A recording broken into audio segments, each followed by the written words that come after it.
Hey guys welcome back to my blog. বন্ধুরা আজকে আমি তোমাদেরকে নিয়ে চলেছি বীরভূম জেলার এক প্রাচীন ও রহস্যময় জায়গা রাজনগর রাজবাড়ি, যেখানে এক সময় রাজাদের প্রাসাদ ছিল কিন্তু আজ শুধুই ধ্বংসপ্ত। চলুন দেখে নিই এই রাজবাড়ি হারিয়ে যাওয়া ইতিহাস। আর এখন বন্ধুরা আমি চলে এসেছি রাজবাড়ি, আর এইটা হচ্ছে সেই রাজবাড়ি। আর এই পাশেরটা কোনো কিছু একটা অফিস করেছে, আর এটা হচ্ছে কিন্তু পুরনো রাজবাড়ি, ঠিক আছে। আর এটা কিন্তু রাজনগর হাই স্কুল, এই যেটা দেখতে পাচ্ছ সেটা রাজনগর হাই স্কুল, আর এটা কিন্তু রাজবাড়ি। আর এখন বন্ধুরা আমরা কিন্তু রাজবাড়িতে উঠবো, ঠিক আছে। এই সিঁড়ি আছে, আর সিঁড়ির মধ্যে কিন্তু উঠছি। রাজনগর বীরভূম জেলায় একটি ছোট্ট শহরে, তবে ইতিহাসে এর গুরুত্ব অনেক বড়। একসময় এখানে ছিল বীরভূম জেলার রাজধানী। রাজা রমেশ সিং ও তার পূর্বপুরুষ এখানে রাজত্ব করতেন। আর এই পেছনে কিন্তু এই ঝোপ জঙ্গলের পেছনে কিন্তু একটা পুকুর আছে, দেখতে পাচ্ছ এখানে জল, ঠিক আছে। এই পুকুরের মাঝখানে কিন্তু একটা বন্ধুরা বিরাট মানে মন্দির টাইপের করা আছে। হ্যাঁ, ওখানে কিন্তু বলা যাচ্ছে, এখানে বলেন কি ওখানে মা কালী আছে, আর ওখানে কিন্তু মা কালীটা পুজো করতে যেত। তো এই হয়ে জলের নিচে নিচে মানে জলের নিচে নিচে কিন্তু রাস্তা ছিল নাকি, এই যে জল। কিন্তু এখানে ওই যে গাছগুলো দেখতে পাচ্ছ না, ওখানে যে গাছটা দেখতে পাচ্ছ জলের মাঝে আছে। চলো তোমাদেরকে দেখাবো, এই সাইড থেকে দেখতে পাওয়া যাচ্ছে না, আর কোথাও ওইদিকে যাবার রাস্তা নাই। তো ওই যে দেখতে পাচ্ছ ওইটাই কিন্তু জলের মাঝে আছে। হ্যাঁ, তো রাজা এইখান থেকে ডুবে কিন্তু যেত ওইখানে। 1700 শতকের দিকে গড়ে উঠে এই রাজবাড়ি ছিল সেই সময় অত্যন্ত বড় ও সুন্দর প্রাসাদ। রাজা রামেশ্বর সিং ছিল অত্যন্ত প্রভাবশালী শাসক। তার রাজত্বকে এই অঞ্চলের সংস্কৃতি এবং অর্থনীতির দিকে রাজবাড়ির আশেপাশে ছিল বিশাল বাগান, দিঘি ও মন্দির। এখানে কিছু মন্দির ও প্রাচীন গেট দাঁড়িয়ে আছে ইতিহাসের সংক্ষিপ্ত হয়ে। তো বন্ধুরা এখানে ইতিহাসে কিন্তু অনেক রহস্য আছে, সেগুলো তোমাদেরকে বললাম। আর এই গোটা মন্দিরটা বন্ধুরা মডিফাই করা হয়েছে, ঠিক আছে। আগে কিন্তু এটা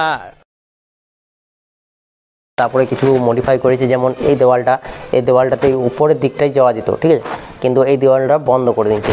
আর এই সাইডে সমস্ত দেখতে পাচ্ছ কাঠ, এই যে তখনকার সময়ে শাল কাঠ দিয়ে এইসব জিনিসগুলো বানিয়েছিল, তখন কিন্তু এটা খুব সুন্দর লাগতো, আরও সুন্দর।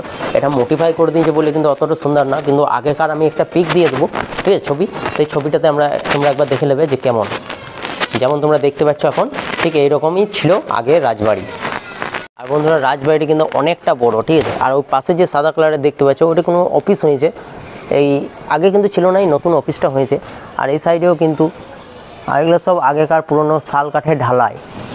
তো আর এই পেছনে যে তুমি দিঘি বলছে, বড় দিঘি যেটা আছে, তো সেই দিঘিতে বন্ধুরা আমি যাব, আর ওখানে দেখাবো যেখানে চান করা যে বড় বড় ঘাট ছিল, সমস্ত কিছু তোমাদেরকে দেখাবো। বড় বড় পিলার টাইপের করে ঘাট ছিল, তো ওগুলো সব দেখাবো গো। তো ওখানকে এবার যাই।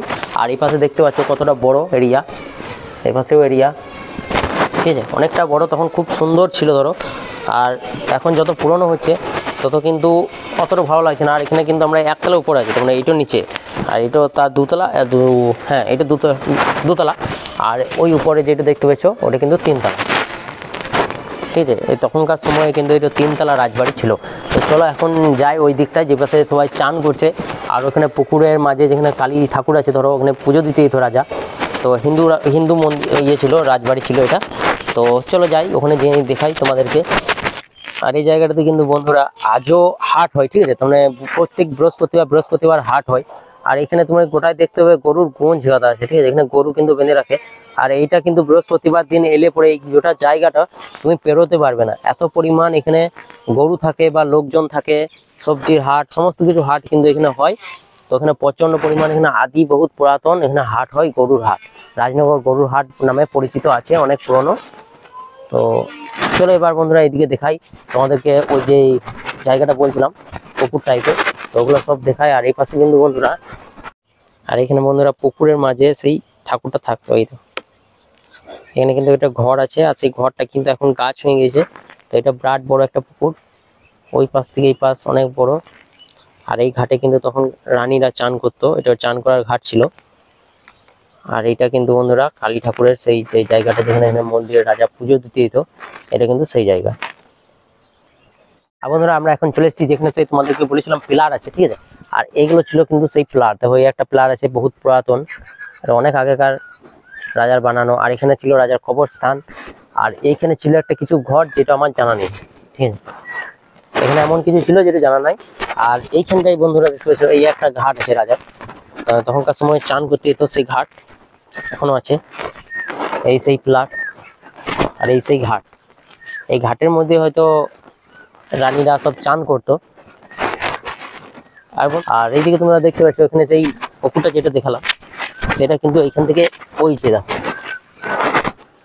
ঠিক আছে, অনেক বক বসে আছে। এটা কিন্তু ইটের ঘর আছে এখানে, এখন দেখতে পাওয়া যাচ্ছে না। এমন একটা সময় থাকে যখন যখন ধরো সেটা সময় না, কখন একটা সময় হয় যখন পাতাগুলো সব ঝরে যায় না, তখন কিন্তু ওই ইটের ঘরটা গোটাই দেখতে পাওয়া যায়, পুরো ঘরটাই দেখতে পাওয়া যায়। তো চলো বন্ধুরা, এই ছিল আমাদের রাজবাড়ির রাজকাহিনী।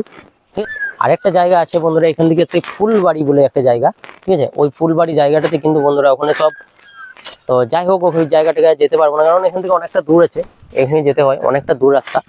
তো ওইখানকার যাবো না, কারণ মেন জায়গা তো এখানটা, ওখানে তো কিছু এমন নেই। ওখান থেকে এরকম একটা ভাঙা ঘর আছে, আর কিছু নেই। ধরুন অনেকদিন আগেকার জিনিস, আর কিছু নেই ওখানে, ধরো দেখানোর মতন সেরকম নাই, সেই জন্য কিন্তু ওখানকে যাবো না। তো ওই জায়গাতে কিন্তু আর এখান থেকে দেখো বন্ধুরা ও পাশে কি বেরোয়, তো ও পাশেও একটা ঘাট রয়েছে অনেক দূরে, দেখতে পাবেন কি জানি না, কারণ অত আমার দামি ফোন না, দেখ জুম করে নিয়ে চলে আসতে পারবো। ওই দেখো একটা ঘাট, ঠিক আছে। তো চলো আজকের মতন ভিডিও এখানে, দেখা হবে আবার নেক্সট ব্লগে। তো ভিডিও কেমন লাগলো অবশ্যই কমেন্ট করে জানিও, দেখা হবে আবার নেক্সট ব্লগে। তো বাই।